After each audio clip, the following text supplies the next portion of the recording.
Hello, Target Froster back again for a bit of a different video. We are facing off against FredZ. I am playing a Majesty Lord Blaster deck. He's playing Stealth Rogues, which I think is cool. You can even see he has a few in his hand. They're Stealth Fiends. Uh, I think my hand is good. I really like my hand. His hand is kind of interesting with 3 triggers already. He does have the Stealth Dragon Unproceedin, I think that's the name. Uh, Obviously, I started with Wingle Brave. He started with Can't Quit Sake Stealth Rogue, Shoujo Doji. Sorry if I'm butchering any names, but yeah, I think it's cool. I really like this deck. I've only played it like 3 times, including this. I think I've been doing okay with it. So I flipped a coin. I got tails. He won, but he let me go first. So I discarded my Pentagleam Sorceress to bring out Little Sage Marin. And I was kind of hoping that on my next turn, when I bring out Blaster Blade, when it's rode upon by Blaster Blade or Blaster Dark, I can look at the top 7 to look for a Blaster card or any card with Blaster in its name, and either add it to hand, or if I reveal it and add it to hand, or if I don't reveal anything, reshuffle the deck and call Wingle Brave. I was really hoping I'd be able to call Wingle Brave a little bit. Then you see he adds Stealth Dragon. He he puts that into the soul. Used an effect there. Oh god, he drew another trigger. He just has so many triggers. He's then going to attack with Sakura. I take the damage just so I can get something later, and I draw a Blaster Dark, which is amazing. And I ride into Blaster Blade, and when it's called, I can normally kind of blast once, retire one of their rear guards, but that doesn't happen. So obviously, I get a Blaster Dark, which I add to hand. Then I shuffle everything back. I feel like I should have gone a little bit faster on the replay speed, now that I'm here. But I can add to hand. Uh, I don't think I called it, because... Well, no, you don't necessarily... Well, that's automatic, I guess. But there's no target if I brought him out.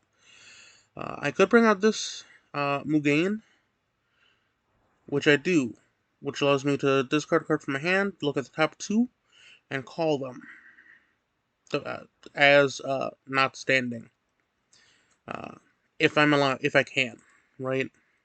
So I discard the trigger and bring out both a Blaster Dark and another Mugain. Now I'm curious to know if I would be able to. Oh no, it's only from hand. Okay. I was gonna say if I was able to use its effect again from the deck or bindery, and I was curious if I would, but it says from hand. Then, as you see, I got the critical trigger. Then they get their over trigger. So that's only 1 damage, even though Blaster Blade had a critical trigger. So they stood. They get a grade 3, which is kind of cool. Peak Personage Stealth Rogue Shujo Doji. Okay. They rode into World Shaper Stealth Rogue Shoujo Doji. Okay. Using an effect where when it's placed on Vanguard, look at the top 5 cards of your deck. Choose up to 2 normal with stealth in their names. Among them, reveal them, and put the real cards into the soul. Call the rest on the rear. So he puts 1 in the soul, call 1 in the rear. Bound that again. Like, this was really interesting. This is a really interesting game. A really fun game, too. And then called Stealth Dragon, attack my Vanguard. I take it. Sadly, you see a Blaster Blade go to the damage zone. Attacks again with his Vanguard. I took it. No crit triggers. We see another Blaster Blade go to the damage zone, which is very sad. So we stood up. We're discarding another critical trigger to bring out Majesty Lord Blaster. Then I want to say, I brought out Blaster Dark. Use the effect to get rid of their front row rear guard. That way there's no chance of interception. Because that's the last thing we need, an interception. Then that gives, with Blaster Dark's effect, that gives him the +1 drive until the end of the turn, plus an additional 5k. Now this other one does get the 5k, but it does not get the +1 drive. There are two separate effects. He only gets +1 drive when he actively retires a rear guard unit, when he comes into play. Now obviously, next turn I'll be able to Persona Ride, because I have a Majesty Lord Blaster. I have another Blaster Dark, if I want to bring that out, if I want to use Lord Blaster's effect to